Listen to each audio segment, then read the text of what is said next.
வணக்கம். இன்றைய முக்கிய செய்திகள். ராணிப்பேட்டை மாவட்டம் சோளிங்கர் அடுத்த நெருஞ்சந்தாங்கல் கிராமத்தில் உள்ள ஏரிக்கரை அருகில் ஸ்ரீ முனீஸ்வரன் ஆலயம் புதியதாக தப்பூர் வீட்டு வகையார நெருஞ்சந்தாங்கல் முனீஸ்வரன் பங்காளிகள் ஒன்று சேர்ந்து குலதெய்வம் கோயிலை கட்டிவிட்டு கும்பாபிஷேகம் நடத்தி 48 நாள் தொடர் பூஜை செய்து வருகின்றனர்.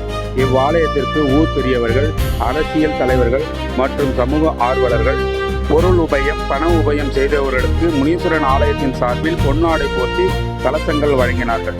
இந்த ஆலயம் கட்டுவதிலிருந்து அனைவரும் வழிபடும் தலமாக உருவெடுக்க முன்னெடுப்பு செய்தவர்கள் M Sanjeevarayan, R Munisamy, M Rajesh, TVS, G Suresh, audio suppliers மற்றும் ஊர் பொதுமக்கள்.